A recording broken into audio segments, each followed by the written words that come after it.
السلام علیکم ناظرین، آپ ہیں اس وقت اسرار کے ساتھ اور آج بھی ہم پاکستان ٹیلی ویژن کے لاہور مرکز سے آپ کی خدمت میں حاضر ہیں۔ آج ہم سیاسی منظرنامے ہی کے اوپر جو مختلف چیزیں ڈسکس کی جا رہی ہیں انہی کو زیر بحث لائیں گے اور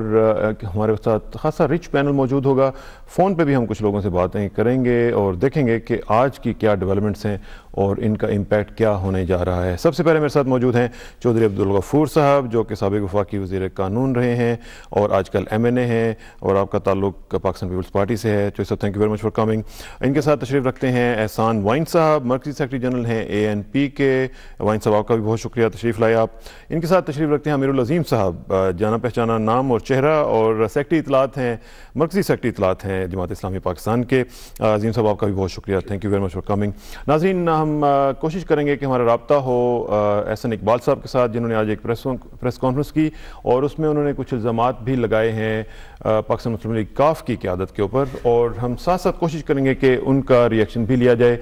یعنی مسلم لیگ کاف کا، اور دیکھا جائے کہ اصل حقائق کیا ہیں۔ اس کا آج ہم تجزیہ کرنے کی کوشش کریں گے، لیکن سب سے پہلے شروع کرتے ہیں بات غفور صاحب آپ سے۔ ایک چیز بتائیے گا چودھری صاحب کہ آئینی پیکج کی آج کل بڑی باتیں ہو رہی ہیں، اور آئینی پیکج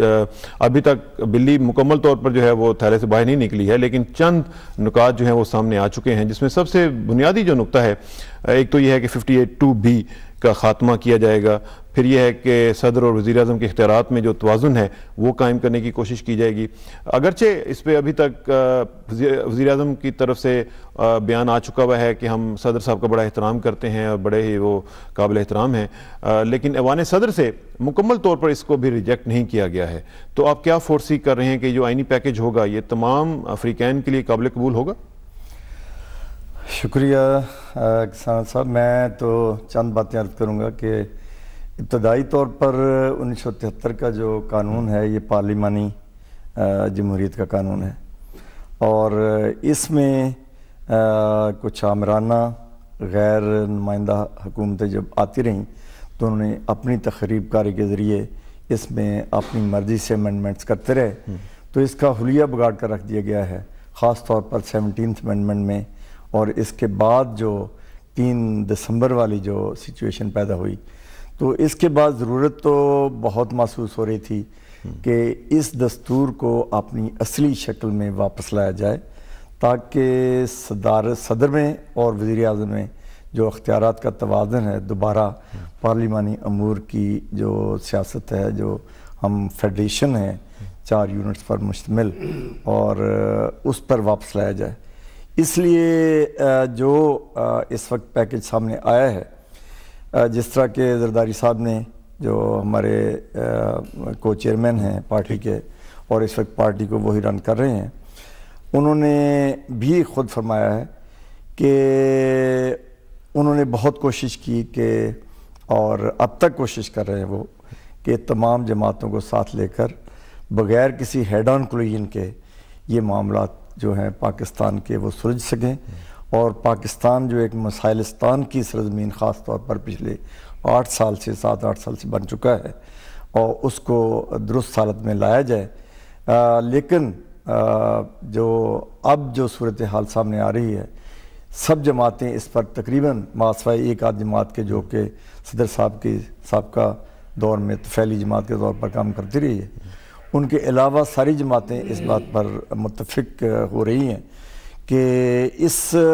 کبھی آمریت کے ساتھ جمہوریت کا تڑکا نہیں لگایا جا سکتا۔ ان دونوں کو بہرحال اپنی اپنی راستے پر چلنا پڑے گا، جس کا جو کام ہے اسی کو وہ کرنا پڑے گا۔ ابھی تک یہ تڑکا کیوں لگا چلا جا رہا ہے؟ کیوں؟ اس لیے کہ پاکستان کی بدقسمتی ہے کہ ابتدا سے جب صدر ایوب صاحب نے آ کر قبضہ جمایا اور وہ ڈیفنس منسٹر بطور کمانڈر ان چیف کے بن کر بیٹھ گئے،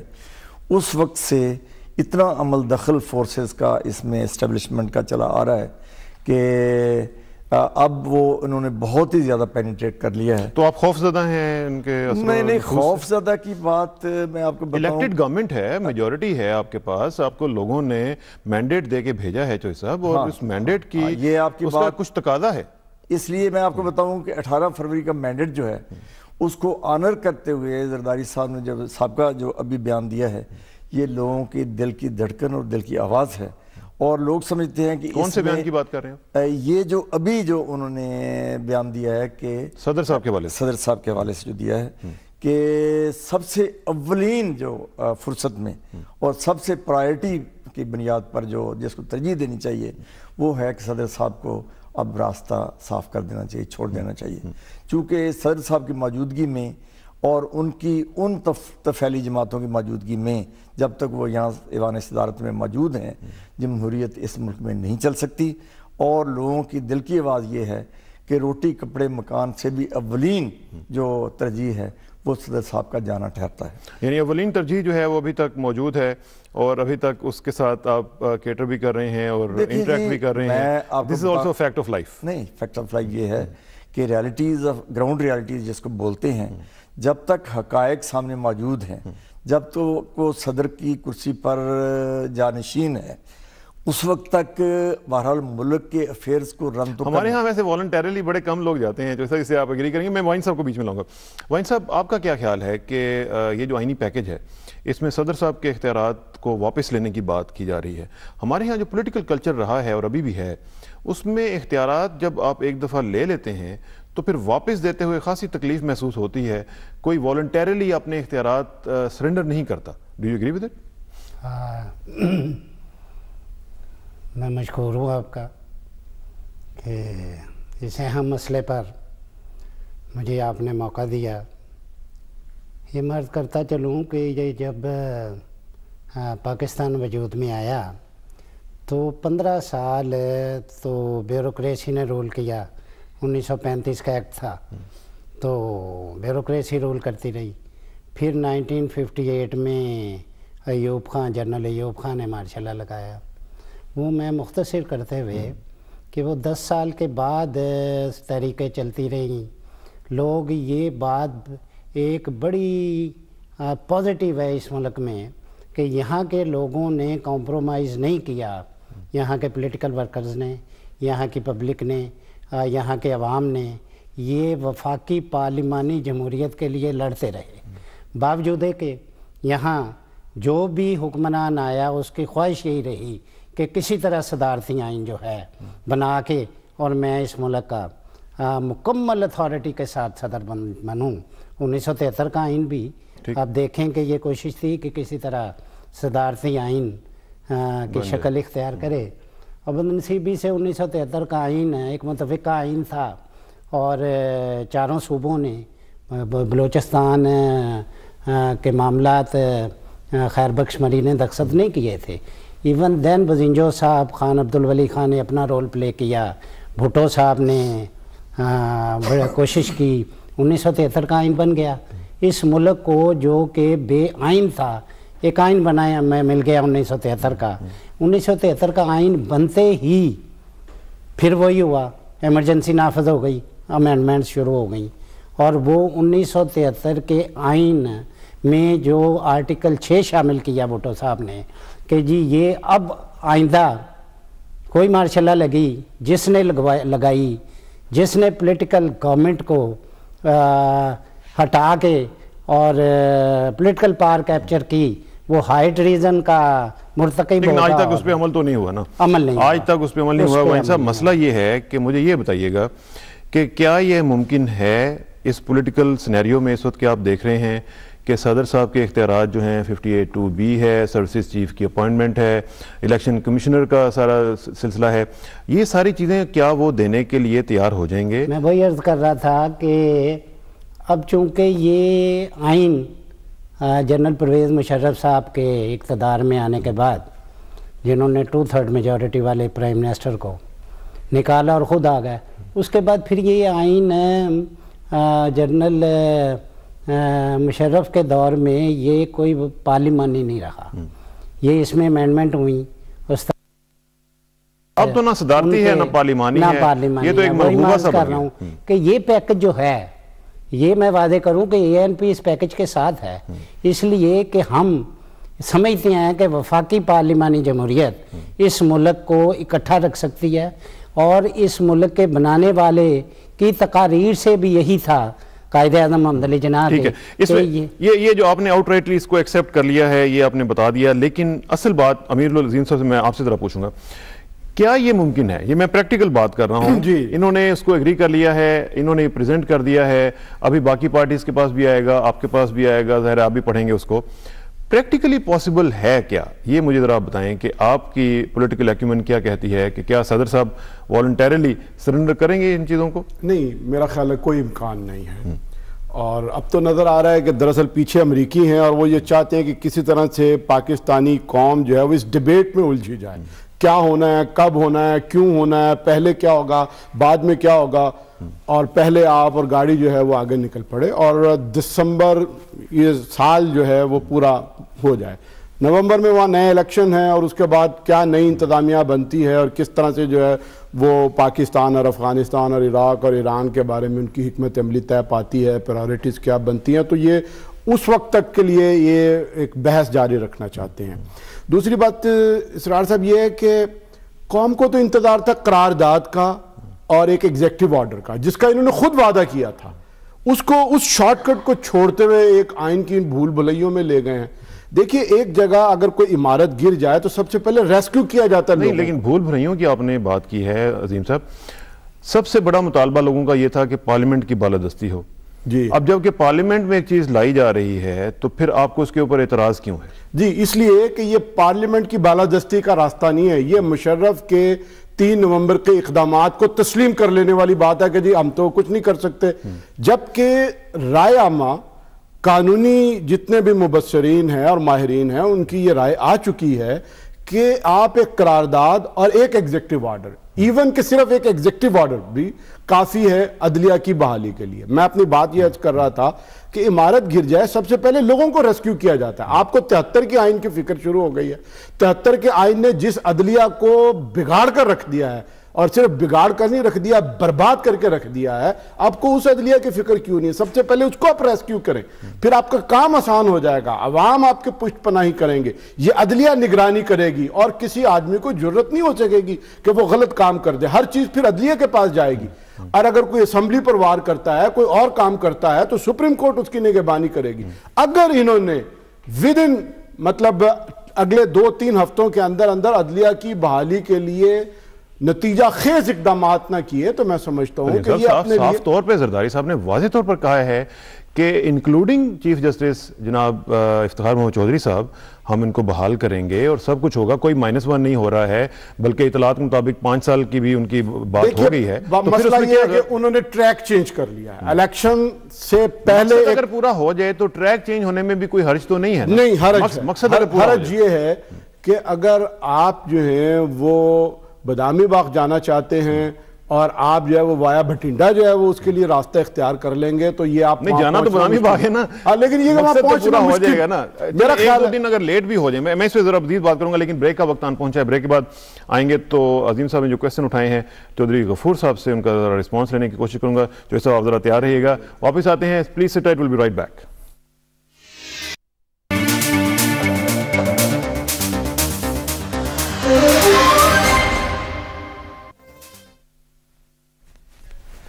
ویلکم بیک ناظرین. بات ہو رہی ہے پولیٹیکل کلچر کی ہمارے ہاں اور 1973 کے کانسٹیٹیوشن کی بات ہو رہی ہے. عظیم صاحب نے کچھ کویسچنز اٹھائے ہیں, بات کرتے ہیں چودھری صاحب کے ساتھ. چودھری صاحب, پارلیمنٹ کی بالادستی وہ کہہ رہے ہیں کہ اس میں وہ کویسچن نہیں ہے, بات یہ ہے کہ آپ نے ٹریک چینج کر لیا ہے اور وہ ٹریک چینج نہیں کیا جانا چاہیے تھا, یہ ان کا کنسرن ہے. اور ظاہر ہے کہ اے پی ڈی ایم کو ریپرزینٹ کر رہے ہیں, اے پی ڈی ایم کی تمام پارٹیز کا یہی کنسرن لگتا ہے, تو اس پہ آپ کیا کہیں گے؟ میں یہ عرض کرنا چاہوں گا کہ جہاں تک عظیم صاحب کی یہ بات ہے واقعی عظیم ہے اور اس سے کوئی اختلاف نہیں کیا جا سکتا. اور محترم نواز شریف صاحب بھی اور زرداری صاحب بھی, ہماری پارٹی بھی, اس بات پر کوئی دو رائے نہیں ہے کہ عدلیہ کو انڈیپینڈنٹ ہونا چاہیے اور بحال ہونا چاہیے ایز سچ, اور اس کی بحالی میں کوئی امر مانے نہیں ہونا چاہیے. پہلی بات تو یہ ہے. اور سب سے پہلی بات اگر کہی جائے تو واقعی وہی ہے کہ پارلیمنٹ کی سپرمیسی ہوگی اور تو تبھی یہ ساری چیزیں گارنٹی کی جا سکتی ہیں کہ عدلیہ بھی بحال بھی ہو, عدلیہ آزاد بھی ہو, اور عدلیہ کسی اس دائرہ اختیار میں نہ آئے جس آمریت کے جس کے تحت آ کر ان کو وہ ساتھ کرتی رہی اور اس کو یس کرتی رہی ہے ان کے تمام غیر قانونی غیر جمہوری اقدامات کو. تو میں یہ کہنا چاہوں گا کہ اس بات پر ہماری پارٹی بلکہ زرداری صاحب نے مور دین ونس اب تو بہت ہی کلیئر کر کے کہہ دیا ہے کہ ہم ان تمام ججز کو کوئی -1 فارمولہ نہیں ہے, تمام ججز کو آنریبلی بحال کریں گے اور عدلیہ کو آزاد کریں گے. پارلیمنٹ کی سپرمیسی کے تحت ہی یہ بات محسوس کی جا رہی تھی کہ صدر صاحب کے حق میں جو توازن کانسٹیٹیوشن کا ہو گیا ہے کہ سروس چیف کی تقرری کریں تو وہ کریں, گورنرز کی تقرری کریں تو وہ کریں, اور جھوٹا سچا کسی کو کنسلٹ کر لیں اور ان کے کھاتے میں کسی اور کے ڈال دیں, اور چیف الیکشن کمشنر کو کریں, آڈیٹر جنرل کو وہ کریں, اور دنیا جہان کی ساری پاور انہوں نے خود سمیٹ لیے. اور آپ کہتے ہیں کہ جناب علی یہ 58(2)B ایک اور جو ہینگنگ سورڈ جو ہے وہ سر لٹکی رہتی ہے. تو اس سے اتنا ہی امپارٹنٹ جہاں یہ غربت کو دور کرنا, روٹی کپڑے اور مکان کا مسئلہ کرنا, اس کو پیرلل چلنا چاہیے, اور آزادی عدلیہ کی اور اس کو بحالی کو ساتھ لے کر پارلیمنٹ کے سپرمیسی کو بحال کر کے اور تمام پارٹیوں کے مشاورت کے ساتھ اس کا جو وزن ہے تمام جماعتوں کو اس میں ڈالنا چاہیے. آپ نے 58(2)B کا ذکر کیا. 58(2)B کے حوالے سے بھی مختلف باتیں سامنے آ رہی ہیں, اور کچھ لوگوں کا خیال ہے کہ اگر صدر صاحب کے متعلق اس طرح کی سچویشن سامنے آئی تو ہو سکتا ہے کہ وہ 58(2)B کا استعمال کر ڈالیں اور اسمبلی کو اور آپ سمیت گھر بھیج ڈالیں. تو اس طرح کے کوئی چانسز آپ کو نظر آتے ہیں؟ آئینی طور پر یہ پاسبل ہے؟ میرا خیال ہے جی اس حالات میں جو موجودہ سچویشن ہے 18 فروری کے بعد, یہ ویسے تو جب ہماری پارلیمانی متحدہ پارلیمانی جو اسفندیار ولی صاحب بھی تھے اور مولانا صاحب بھی تھے, فضل الرحمان صاحب, محترم نواز شریف صاحب بھی تھے ہمارے, اور زرداری صاحب, سب سے مل کر میں نے اس وقت بھی یہ تجویز پیش کی تھی کہ پہلی بات اگر آپ کرنا چاہتے ہیں آپ کے پاس وہ مکمل 2/3 میجارٹی موجود ہے جو پہلے دن پرائم منسٹر کو بھی ملی اور اس کے بعد اسپیکرشپ کی اس کو الیکشن کے وقت بھی ظاہر ہو گئی کہ پہلا نمبر جو ہے وہ امپیچمنٹ ہونی چاہیے پریزیڈنٹ کی, اور اس کو فارغ کر کے اس کو بھیجیں آرام سے سکون سے اس ملک میں. آپ نے اتنی دیر کیوں کروائی پھر؟ یہ اس لیے کہ لوگ یہ بھی کہتے ہیں کہ اس سے ایوان صدر کو زیادہ طاقت ملی, ٹائم مل گیا اور وہ اپنے آپ کو ری گروپ کرنے میں کام. ہاں یہ بات آپ کی بالکل صحیح ہے, لیکن میں آپ کو بتاؤں جو بات بندہ at the helm of affairs بیٹھا ہوتا ہے اس کے سامنے جو سنیریو ہوتا ہے, زرداری صاحب کے سامنے جو پکچر مختلف حالات میں موجود تھی ان کو مد نظر رکھتے انہوں نے یہ کوشش کی کہ ان سے یہ دیکھو نا, اب ساری فورسز کو آزمانے کے بعد وہ الٹیمیٹلی ان کے ذہن میں وہ بات موجود تھی اور اب بھی ہے, جس کو انہوں نے برملا کہا کہ بھی ہم اس کو اب صدر صاحب اور جمہوریت اور پاکستان اکٹھا نہیں چل سکتے. اب جنرل قیوم صاحب نے جو سٹیل مل کے حوالے سے جو بات کر دی ہے, یا 200 جنرلز نے بیٹھ کر, یا تمام سفراء جو ریٹائرڈ ہیں انہوں نے بیٹھ کر, یا سول سوسائٹی کے وکلاء کے طبقے نے جن کو 1.5 سال ہو گئے ہوئے یہ ڈنڈے مارے کھاتے ہوئے, ان کو ہم سلام پیش کرتے ہیں ان کی ثابت قدمی کو, سب نے مل کر یکمشت طور پر ایک رائے دے دی ہے کہ صدر صاحب کو فارغ کریں, اس ملک میں جمہوریت کو بحال کریں. باقی مسئلے جو ہیں یہ خود پیدا کردہ ہیں, یہ جو بجلی کے, پاور کے اور یہ ساری باتیں, اس لیے ہے کہ لوگوں کو اس طرف الجھائے رکھیں اور یہ اپنی پاورز کو ری انفورس کرتے رہیں. تو اس وقت جو ہے ایک ٹریک ہے پارلیمنٹ کو بحال کرتے ہوئے, ان کی سپرمیسی کو, کانسٹیٹیوشن کو امینڈ کرتے ہوئے, اور عدلیہ کو اس آزاد پارلیمنٹ کے تحت اور اس کانسٹیٹیوشن کے تحت اس کو بحال کر کے ان کو آزاد کیا جائے. وہیں صاحب یہ ساری سچویشن آپ کے سامنے ہے, لیکن آپ نے جس طرح آئینی پیکج کو ایکسیپٹ کیا ہے, ANP کے حوالے سے یہ کہا جا رہا ہے کہ چونکہ آپ کا سب سے بڑا مطالبہ پختونخوا کا تھا وہ مان لیا گیا ہے اور اس لیے آپ نے اس کو یس کر دیا ہے, اور ساتھ ساتھ چونکہ آپ کا جو جوڈیشری کے اوپر سٹینس تھا وہ بھی PMLN سے زیادہ پیپلز پارٹی کے ساتھ زیادہ وہ منسلک تھا, تو اس وجہ سے آپ نے اس پورے پیکج کو آؤٹ رائٹلی, ابھی آپ نے مسودہ بھی نہیں دیکھا اور آپ نے پہلے ایکسیپٹ کر لیا. نہیں, بات یہ نہیں ہے کہ مسودہ نہیں دیکھا, اور یہ تو ابھی کسی کے پاس نہیں آیا. میں عرض کروں کہ پریس کانفرنس کی کو چیئر پرسن نے پیپلز پارٹی کے, اور انہوں نے یہ میرے پاس 12 پوائنٹس ہیں, یہ میں لکھ کے لایا ہوں, تو یہ سارے 62 ہے نا, 62 میں سے 50 وہ اگر یہ جو انہوں نے پیکج دیا آئینی, یہ ANP سمجھتی ہے کہ خالی ایک پوائنٹ نہیں, ری نیمنگ آف دا